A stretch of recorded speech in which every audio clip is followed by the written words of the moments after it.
Bonjour, en direct du MIPIM sur le stand BITV, je reçois Vincent Lebalineur, fondateur et gérant d'Innovista.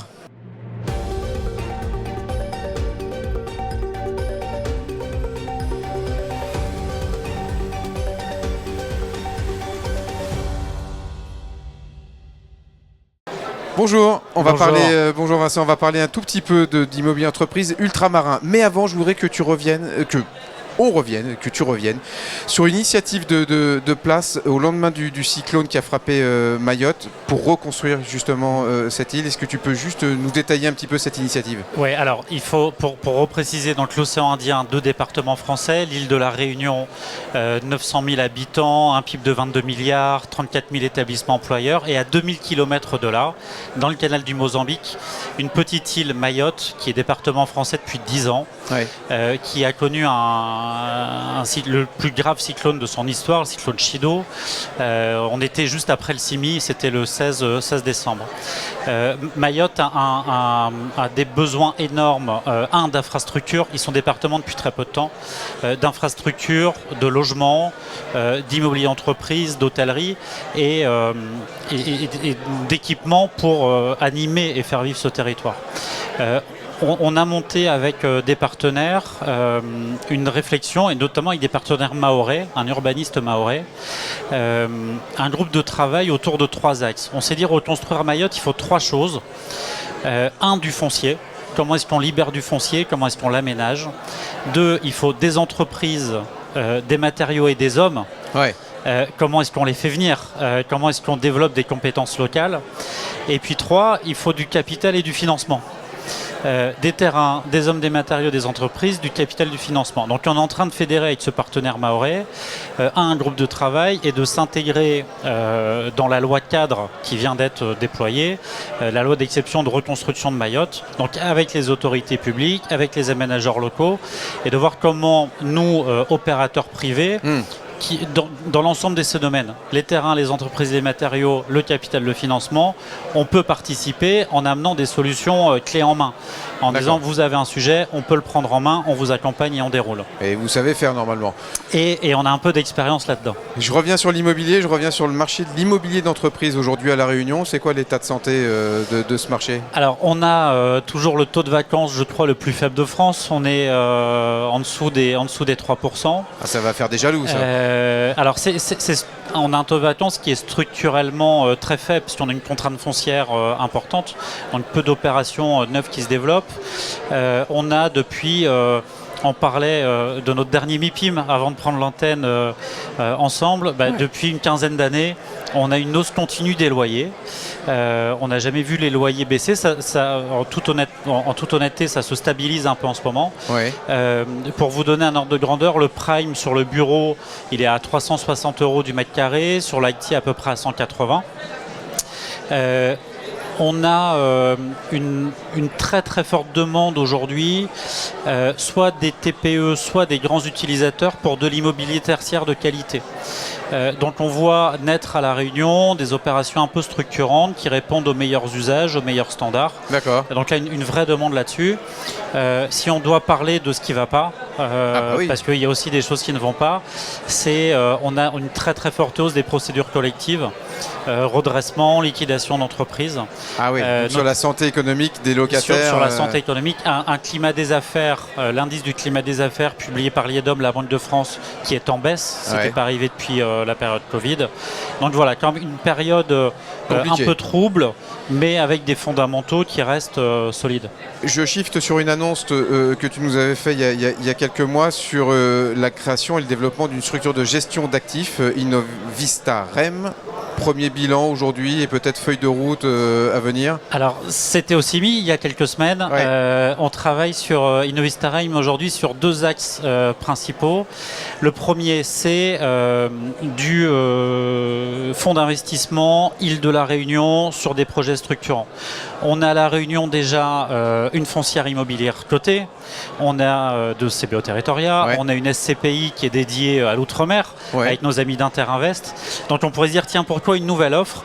Mais je pense qu'un territoire, plus on a de l'offre comme ça, c'est un signe de professionnalisation.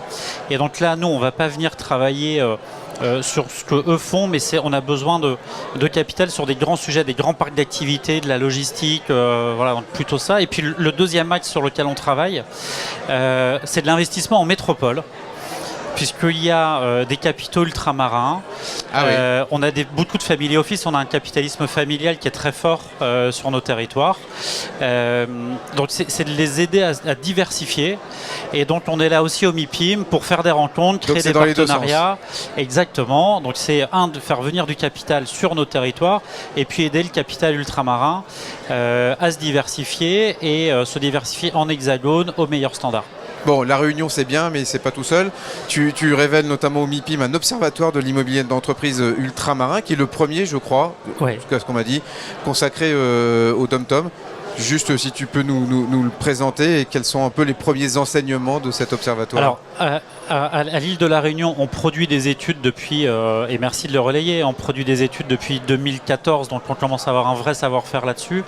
On a eu des demandes de clients corporate pour aller aux Antilles, pour aller en Guyane. Et je trouve qu'avant d'aller sur un territoire, c'est intéressant de comprendre ses mécaniques. Pour donner un ordre de grandeur, l'ensemble des DROM, départements et régions d'outre-mer, Réunion, Martinique, Guadeloupe, Guyane et Mayotte, c'est 2,2 millions d'habitants. C'est une zone, moi j'ai appris, donc je vous le dis que les zones économiques exclusives de la France, c'est 10 millions de kilomètres carrés, autant que les États-Unis, 3 fois plus de la Chine, et en fait grâce aux outre-mer. Et pourquoi on en parle en ce moment? Parce qu'on a un sujet notamment sur la défense, sur la présence militaire. Tout ça, c'est de la présence militaire. Mais pour reparler d'immobilier, l'ensemble des DROM, c'est aujourd'hui 350 000 m² placés par an. Donc il faut comparer ça à des métropoles qui font 2 millions d'habitants. 70% à La Réunion, puisque La Réunion pèse 45% aujourd'hui de la population des Outre-mer. D'accord. Des rendements, alors là on était un peu surpris, qui se distribuent entre 7% à La Réunion à 11,5% sur des territoires un peu plus en devenir ou en croissance ou avec plus de risques pour les investisseurs. On a une prime de risque qui est conséquente. En Guyane notamment. Par contre, ce qu'on voit, alors c'est des territoires avec des enjeux différents, mais des méga trends qui sont identiques. La production locale, la relocalisation, la problématique de la vie chère, on en a beaucoup parlé en Martinique et en Guadeloupe ces dernières semaines. Pour baisser le coût aux consommateurs, il faut de la logistique un peu moins chère. Il y a toute une chaîne qui est liée à nos métiers de l'immobilier. Et puis on a autre enjeu outre-mer qui est global. Et là, je crois qu'on a des solutions à vous apporter, vous, en Hexagone, c'est l'utilisation des énergies renouvelables, puisque ça fait quand même 15-20 ans, on a un peu d'avance là-dessus. Le solaire, l'eau, voilà. Donc on est très content de commencer à analyser ça. Ça veut dire que c'est le nouveau terrain de jeu d'Innovista, ça? Alors, en termes d'ambition, on est déjà en fait aux Antilles par l'UGAP. Puisqu'on est sous-traitant du marché conseil immobilier de l'UGAP. D'accord. Donc la centrale d'achat de l'ETEL et collectivités, puisque l'UGAP a ouvert il y a 2-3 ans maintenant, donc on est déjà présent là-bas. On a des clients avec des sujets communs ensemble des Outre-mer. Soit des clients corporate basés à Paris, à Marseille ou ailleurs. Et puis on a des champions locaux des Outre-mer. Qui sont présents sur l'ensemble de ces territoires. D'accord. Donc, on va plutôt, je pense, travailler en partenariat avec des acteurs locaux qui connaissent leur territoire, mais en apportant peut-être un peu de savoir-faire, un peu de connaissances, compréhension des mécaniques, et puis de liens avec ces champions locaux ou ces clients corporate. Et puis le lien avec Reim sur ces territoires, et il y a aussi besoin de structuration de capital. On revient au basique. Et de capital et de financement.